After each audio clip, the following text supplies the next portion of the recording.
அதுக்கப்புறம் எக்ஸ்பிரஷன்ஸ் அப்படின்னு சொல்கிறோம். எக்ஸ்பிரஷன் வந்து ரெண்டு வகையில் இருக்கலாம். அதாவது ப்ரோக்ராம் எழுதுகிறப்போ ரெண்டு விதமான கண்டிஷன்ஸும் கொடுக்கலாம். ஒன்று கண்டிஷனல் ஸ்டேட்மெண்ட் அப்படின்னு சொல்கிறோம், அல்லது மேத்தமெட்டிக்கல் ஸ்டேட்மெண்ட் அப்படின்னு சொல்கிறோம்.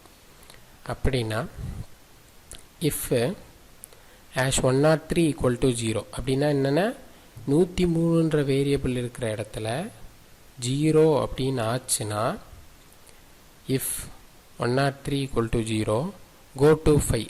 go to 5னா நம்ம அந்த ப்ரோக்ராமில் எங்கே N5 கொடுத்துருக்கோமோ அந்த இடத்துக்கு போய் உட்காந்துரும். go to 5 அப்படின்னு சொல்கிறோம். அதே மாதிரி மேத்தமெட்டிக்கல் ஸ்டேட்மெண்ட்னா #107 = அப்படின்னா 107ன்ற வேரியபிள் என்னன்னா 106 வேரியபிள் மைனஸ் 105 வேரியபிள். அப்படின்னா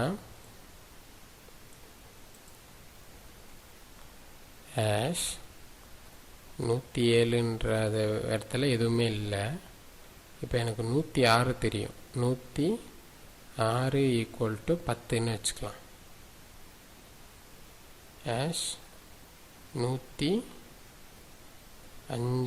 = 5ன்னு வச்சுக்கலாம். இப்போ 107ன்றது என்ன சொல்கிறாங்கன்னா 106 மைனஸ் 105. அப்போது 10 மைனஸ் 5ன்றது படிச்சுட்டு ஆட்டோமேட்டிக்காகவே 107ன்ற இடத்துல 5ன்னு போய் உட்காந்துரும். புரியுதுங்களா? ஸோ இதுதான் கான்செப்டு. மேலே இருக்கிறது வந்து பார்த்தீங்கன்னா உங்களுக்கு 103ன்ற இடத்துல 0 வந்தால் go to 5. அந்த ப்ரோக்ராமில் N5 லைன் எங்கே இருக்கோ அங்கே என்ன ஆகிடும், போய் படிக்க ஆரம்பிச்சிடும். அதுக்கு நடுவில் இருக்கிறத படிக்காது.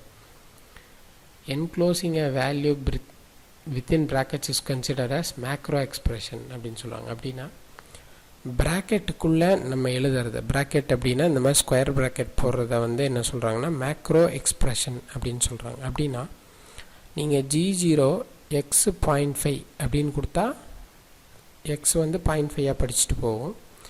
G01 x 0.5 மைனஸ் 0.2ன்னு ப்ராக்கெட்டுக்குள்ளே கொடுத்தீங்கன்னா அதுவே வந்து 0.5லேருந்து 0.2 மைனஸ் பண்ணி G01 x 0.3 அப்படின்னு படிக்கும். அப்படின்னா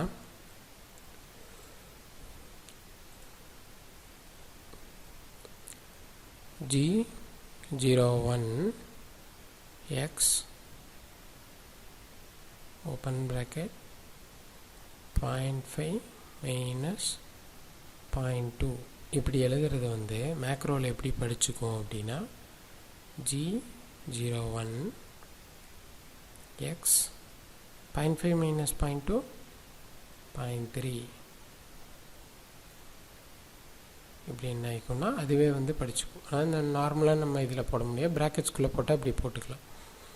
இதேமாதிரி brackets also denotes the hierarchy of operation. Hierarchy அப்படின்னா அது வந்து படிநிலை அப்படின்னு சொல்லுவோம். எப்படி படிக்கணுன்றது தீர்மானிக்கிறதே அதுதான் அப்படின்னு சொல்கிறாங்க, ப்ராக்கெட்டு தான் அப்படின்றாங்க.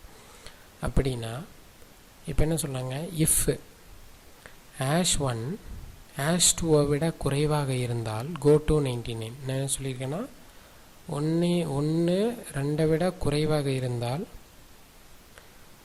N99க்கு போயிடும். ப்ரோக்ராமில் எங்கே N99 போட்டிருக்கோமோ அங்கே போயிடும்.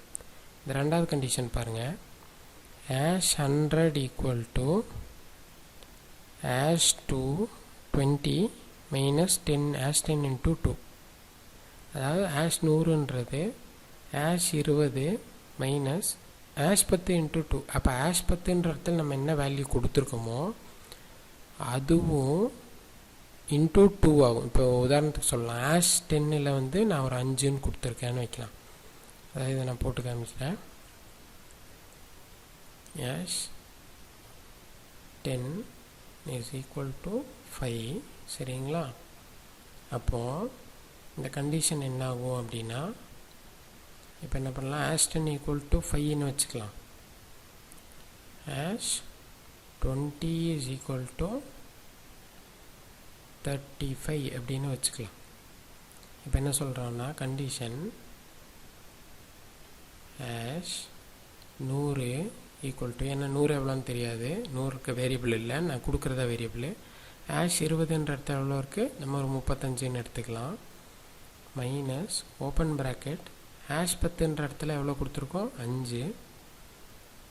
இப்போது